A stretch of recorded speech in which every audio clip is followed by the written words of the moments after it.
ഞാൻ ആ കാഴ്ച കണ്ട് ഒന്ന് നെട്ടി. അമ്മ എന്നെ നോക്കിയിരിക്കുന്നു. ഞാൻ നേരത്തെ പറഞ്ഞ പോലെ വേറെ ഏതോ ഒരു മുഖഭാവത്തിലായിരുന്നു അമ്മയുടെ ആ നോട്ടം. ഇനി അമ്മയാണോ എൻ്റെ കാലിൽ തട്ടിയത് എന്നൊരു സംശയം എൻ്റെ മനസ്സിലുണ്ടായി.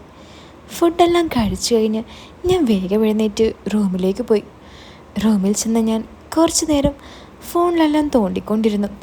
പെട്ടെന്ന് അനിയത്തി ചിരിച്ചുകൊണ്ട് റൂമിലേക്ക് കയറി വന്നു. എന്താടി, എന്താ നീ പുതിയതായി ഒപ്പിച്ചു വച്ചേക്കുന്നത്? ഞാൻ അവളോട് ചോദിച്ചു. ഹോ, എൻ്റെ ചേട്ടാ, ചേട്ടനെന്തൊരു ഭാഗ്യവാനാ എന്നെപ്പോലെ ഒരു അനിയത്തിയെ കിട്ടിയതിൽ. എന്നാൽ ആ നന്ദി ഇങ്ങോട്ടുണ്ടോ? അതുമില്ല. എന്തിനാടി ഞാൻ നന്ദി കാണിക്കേണ്ടത്? നീ ഇങ്ങോട്ട് ചെയ്തു തന്നതിനൊക്കെ ഞാൻ അങ്ങോട്ടും ചെയ്യുന്നുണ്ട്. വെറുതെ ഓരോന്ന് പറഞ്ഞുകൊണ്ട് വരല്ലേ. ആണോ?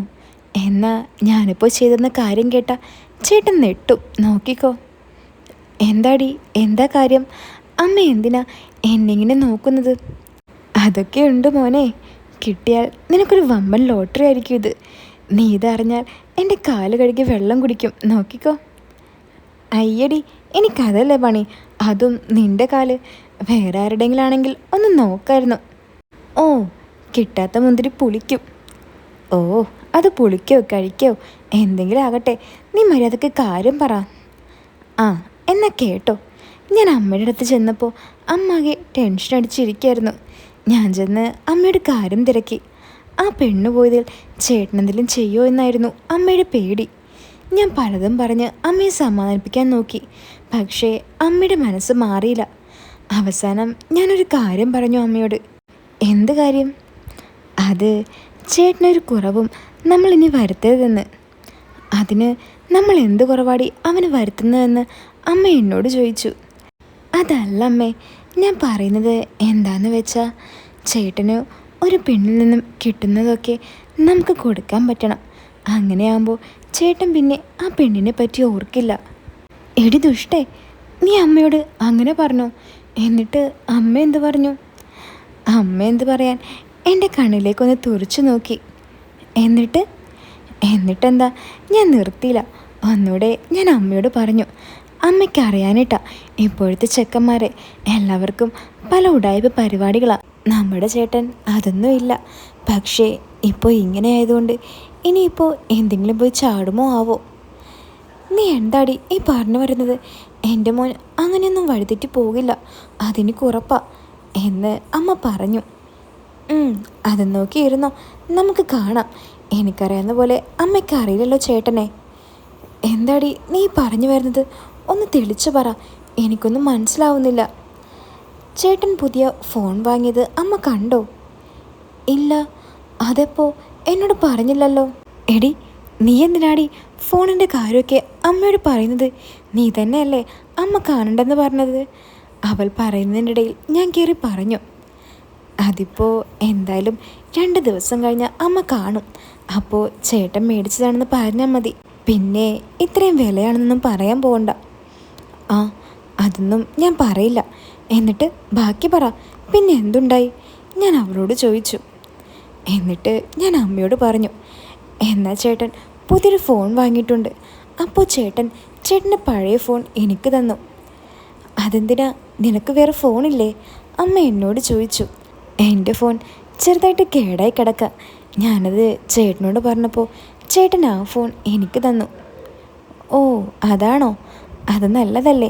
ഇനി നിനക്കൊരു ഫോൺ വാങ്ങണ്ടല്ലോ. അതല്ലമ്മേ, ഞാൻ പറയുന്നത് കേക്ക്. ചേട്ടൻ നിന്ന ഫോണിൽ ഞാൻ നോക്കിയപ്പോൾ കുറച്ച് വീഡിയോസൊക്കെ ഞാൻ കണ്ടു. അതിപ്പോൾ എങ്ങനെ അമ്മയോട് പറയണമെന്ന് എനിക്കറിയില്ല. ചേട്ടൻ എന്തൊക്കെയോ ആഗ്രഹിച്ച് നടക്കുന്നുണ്ട്. ഡീ, നീ എന്തിനാടി അമ്മയോട് അതൊക്കെ പറയാൻ പോയത്? അമ്മ ഇനി എന്നെപ്പറ്റി എന്ത് വിചാരിക്കും? അതിപ്പോൾ എന്തെങ്കിലും വിചാരിക്കട്ടെ, ചേട്ടന് കാര്യം നടന്നാൽ പോരെ.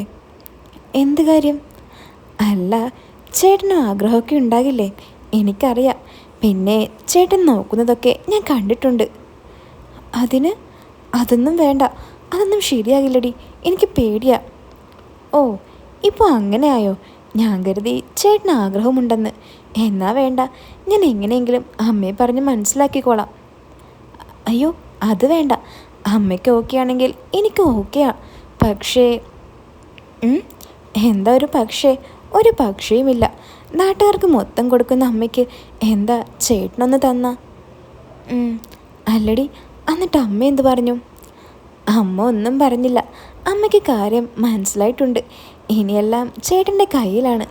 എടി, അതൊന്നും വേണ്ടായിരുന്നു. എനിക്കെന്തോ പോലെ തോന്നുന്നു. അമ്മയാണെങ്കിൽ എന്തോ മനസ്സിൽ പ്ലാൻ ചെയ്ത് വെച്ചിട്ടുണ്ട്. ആ, അതെനിക്ക് മനസ്സിലായി. നമ്മൾ ഫുഡ് കഴിക്കുമ്പോൾ അമ്മ ചേട്ടനെ നോക്കുന്ന നോട്ടത്തിൽ തന്നെ അറിയാൻ പറ്റുന്നുണ്ട് എന്തോ അമ്മ പ്ലാൻ ചെയ്തിട്ടുണ്ടെന്ന്. അല്ലടി, ഇതിനി അമ്മ ശോഭിച്ചിട്ട് പറഞ്ഞിട്ടുണ്ടാവുമോ? ഏയ്, അതൊന്നും പറഞ്ഞിട്ടുണ്ടാകില്ല. സ്വന്തം അനിയത്തിയല്ലേ, ഇതൊക്കെ എങ്ങനെ പറയാനാ? അതിപ്പോൾ നീ എൻ്റെ സ്വന്തം പെങ്ങളല്ലേ, നീ എന്നോട് പറയുന്നില്ലേ, അപ്പോൾ അവർക്കും പറഞ്ഞൂടെ? ആ, അതൊന്നും എനിക്കറിയില്ല. എനിക്ക് ചെയ്യാൻ പറ്റുന്നത് ഞാൻ ചെയ്തു തന്നു. പിന്നെ ഇത് നടന്നാൽ ഇനി മുകളിലെ ചേച്ചിയുടെ കാര്യം പറഞ്ഞ് എൻ്റെ അടുത്തേക്ക് വന്നു പോകരുത്. ആദ്യം ഇതെന്തെങ്കിലും ആവട്ടെ, എന്നിട്ട് നോക്കാം. എല്ലാം ഒന്ന് ടേസ്റ്റ് ചെയ്ത് നോക്കുന്നത് നല്ലതല്ലേടി? നോക്ക്. ശരി, ഞാൻ റൂമിലേക്ക് പോണ്. അമ്മ വരുന്നുണ്ട് ഇങ്ങോട്ട്. അവൾ അതും പറഞ്ഞ് റൂമിലേക്ക് പോയി. ഡാ, നീ എന്താ ഒന്നും കഴിക്കാതെ വേഗം റൂമിലേക്ക് പോകുന്നത്? അമ്മ എന്നോട് വന്ന് ചോദിച്ചു. ആര് പറഞ്ഞു ഞാനൊന്നും കഴിച്ചില്ലെന്ന്? ഞാൻ നല്ലോണം കഴിച്ചിട്ടാണ് വന്നത്. ചിക്കൻ വറുത്തതെല്ലാം അവിടെ ഇരിക്കുന്നുണ്ടല്ലോ. സാധാരണ ഒരു പീസ് പോലും നീ ബാക്കി വെക്കാറില്ലല്ലോ. നീ ഇപ്പോഴും അവളെയോർത്ത് നടക്കാണോടാ? ഏയ്, അതൊന്നും ഇല്ല അമ്മേ. ഞാൻ പിന്നെ ചേച്ചിയൊക്കെ ഉള്ളതല്ലേ, അതുകൊണ്ടാ. എന്നാ വാ, കുറച്ചുകൂടി കഴിച്ചോ. ഞാനൊന്നും എടുത്തു വെച്ചിട്ടില്ല, അവിടെ ടേബിളിൽ തന്നെ ഇരിക്കുന്നുണ്ട്. അതെന്താ അമ്മ കഴിച്ചില്ലേ? അല്ല, ശോഭേച്ചി എവിടെ? ഞാൻ ചോദിച്ചു. ഞാൻ കഴിച്ചടാ. രാജേട്ടൻ അവളെ വിളിക്കുന്നുണ്ട്. അവൾ ഫോണിൽ സംസാരിക്കാം. ഓ, ചേച്ചി ഒന്നിവിടെ വന്നേ.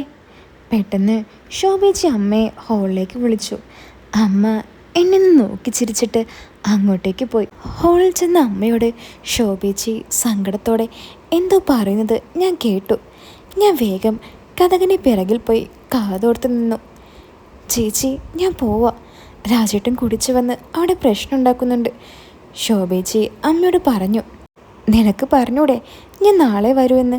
നീ എന്തിനാ വരാമെന്ന് പറയാൻ പോയത്? അമ്മ ചേച്ചിയോട് ചോദിച്ചു.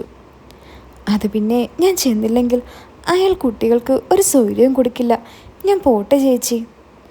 അപ്പോൾ നീ പോവാണോ? ഞാൻ നിന്നോട് ഒരു കാര്യം ചോദിക്കാനിരിക്കായിരുന്നു. എന്താ ചേച്ചി, എന്താ? ശോഭേച്ചി അമ്മയോട് ചോദിച്ചു. എടി, അത് നമ്മുടെ രഞ്ജിത്തിന് ആ പെണ്ണ് പോയതിന് ശേഷം ഭയങ്കര മൂഡൗട്ട്. ആ, എനിക്കും തോന്നി. എന്താ ഇപ്പോൾ ചെയ്യുക? അല്ലടി, ഞാൻ വിചാരിക്കാം നമുക്കൊന്ന് മാറ്റിക്കൊടുത്താലോ ആ മൂഡൗട്ടെന്ന്. നമ്മളെങ്ങനെ മാറ്റിക്കൊടുക്കാനാ? വേറെ പെണ്ണിനെ പിടിച്ച് കെട്ടിക്കുന്ന കാര്യമാണോ ചേച്ചി ഉദ്ദേശിച്ചത്? ശോഭേച്ചി ചോദിച്ചു. അതല്ലടി, അതൊക്കെ ഇപ്പോൾ നടക്കുമെന്ന് തോന്നുന്നില്ല. മീര പറഞ്ഞു അവൻ്റെ ഫോണിൽ എന്തോ വീഡിയോസ് എല്ലാം ഉണ്ടെന്ന്. അതിപ്പോൾ എന്താണെന്ന് ഞാൻ പറയണോ? വേണ്ട, മനസ്സിലായി. അതിനിപ്പോൾ എന്താ ചെയ്യുക? ഇപ്പോൾ എല്ലാ ചെറുപ്പക്കാരുടെ കയ്യിലും ഇതൊക്കെ സ്റ്റോക്കാ. ചേച്ചി ബാക്കി പറ. എന്താ ചേച്ചി പറഞ്ഞു വരുന്നത്? അതല്ലടി, അവൻ്റെ ആ നിരാശ മാറാൻ നമുക്ക് എന്തെങ്കിലും ഒന്ന് ചെയ്തു കൊടുത്താലോ? ചേച്ചി എന്തായി ഉദ്ദേശിക്കുന്നത്? ഒന്ന് തെളിച്ചു പറ. കുറേ നേരമായല്ലോ കിടന്ന് പരങ്ങുന്നത്. ശോഭേച്ചി അമ്മയുടെ തട്ടിക്കയറി ചോദിച്ചു. എടി, അത് പിന്നെ ഞാൻ കരുതി ഞാൻ അവൻ്റെ കൂടെ ഒന്ന് കൂടിയാലോ. അമ്മ തല താഴ്ത്തി നാണത്തോടെ ചേച്ചിയോട് പറഞ്ഞൊപ്പിച്ചു. എന്താ ചേച്ചി ഈ പറയുന്നത്? അവൻ നിൻ്റെ മോനല്ലേ? ഇങ്ങനെയൊക്കെ പാടുണ്ടോ?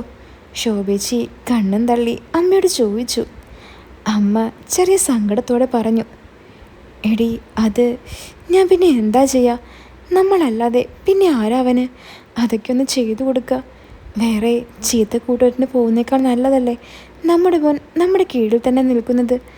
അമ്മ പറഞ്ഞത് കേട്ട് ശോഭേച്ചി കണ്ണും പിടിച്ച് അമ്മയെ നോക്കി നിന്നു.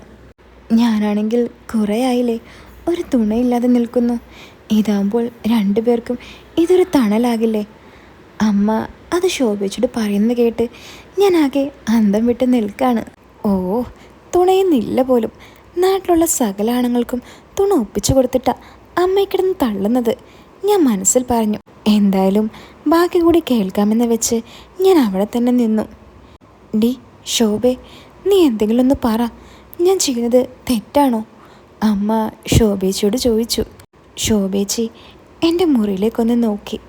കതകിന് മറവിൽ നിന്ന് ഞാൻ ശോഭേച്ചിയെ നോക്കി ഒന്ന് ചിരിച്ചു. എന്നെ കണ്ട ശോഭേച്ചിക്ക് മനസ്സിലായി ഞാനതെല്ലാം അറിഞ്ഞ് അതിനെ കാത്തിരിക്കുകയാണെന്ന്. എന്നെ കണ്ട പാവം കാണിക്കാതെ ശോഭേച്ചി അമ്മയോട് പറഞ്ഞു, അതിനിപ്പോൾ എന്താ, നമ്മുടെ മോനല്ലേ, അവന് സമ്മതമാണെങ്കിൽ നോക്ക്. പക്ഷേ നമ്മൾ 3 പേരുമല്ലാതെ 4മതൊരാൾ ഇതറിയരുത്, ശോഭേച്ചി അമ്മയോട് പറഞ്ഞു. അല്ലടി ശോഭെ, നമ്മുടെ മീരയ്ക്കും ഇത് ചെറുതായിട്ടറിയാം, അമ്മ ചേച്ചിയോട് പറഞ്ഞു. ഇത് കേട്ട ശോഭേച്ചി അവിടെ നിന്നും എന്നെ ഒന്ന് നോക്കി. ഞാൻ കതകിന് ബാക്കിലേക്ക് ഒളിച്ചു. ഓ കൊള്ളാം, നിങ്ങളെല്ലാവരും കൂടെയുള്ള പരിപാടിയാണല്ലേ ഇത്. അവളുണ്ടെങ്കിൽ പിന്നെ എന്തിനാ പേടിക്കുന്നത്? അല്ലടി ശോഭെ, അവളാണ് എന്നോട് ഈ ഐഡിയ പറഞ്ഞു തന്നത്.